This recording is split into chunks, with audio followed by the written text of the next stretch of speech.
Les Libanaises ont obtenu le droit de vote en 1953, et depuis, plus grand-chose. Les femmes au Liban constituent plus de la moitié de la population. Elles ont été les premières à obtenir le droit de vote et d'être élues dans le monde arabe, mais elles restent énormément sous-représentées au niveau politique, notamment au gouvernement et au Parlement. À travers le monde, des femmes ont déjà atteint les postes à haute responsabilité, comme la chancellerie allemande, la présidence de la Commission européenne, la vice-présidence américaine, la direction du FMI, ou des présidences de gouvernement comme en Nouvelle-Zélande ou en Finlande. Le Liban a connu certes certaines avancées au niveau de la représentation politique, comme la ministre Raya Hassan, première femme ministre de l'Intérieur d'un pays arabe, ou bien Zena Akkar, première ministre arabe de la Défense, ou bien la présence de 6 femmes sur 30 ministres au sein du gouvernement de Hassan Diab. Aux dernières élections législatives, 111 femmes se sont présentées sur les 976 candidats. Elles n'étaient que 12 à l'avoir fait en 2009. Mais malgré ce nombre important de candidatures, seuls 6 avaient été élus. D'où l'importance pour certaines organisations de réformer la loi électorale et d'y ajouter un quota féminin pour permettre une meilleure représentation des femmes au Parlement.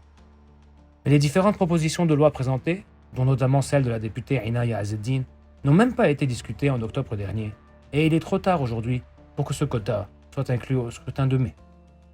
Des initiatives se sont mises en place pour tenter de pallier cette inégalité au sein du Parlement, malgré la nécessité d'adopter un quota.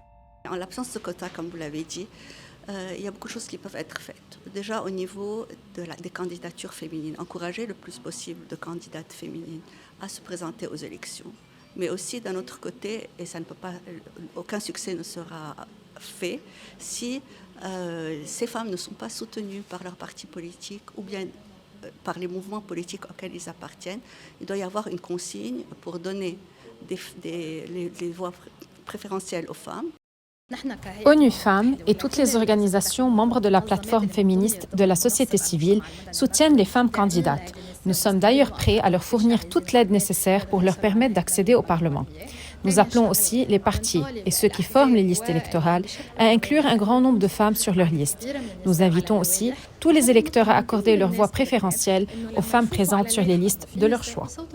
Pour d'autres activistes, il est important que les candidats, autant que les candidates, portent les causes féministes. Je n'appelle pas les électeurs à voter pour une femme parce qu'elle est une femme. Je demande aux électeurs de voter pour une femme ou un homme qui porte des causes féminines. Une femme ne représente pas toujours les femmes. C'est pour cela qu'il faut que le discours et le programme politique soient cohérents et clairs.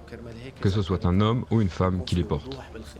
Malgré l'absence du quota féminin, il serait intéressant de voir si la société libanaise répond à ces appels et suit la tendance mondiale et porte au prochain scrutin des nouvelles figures féminines ou féministes au Parlement.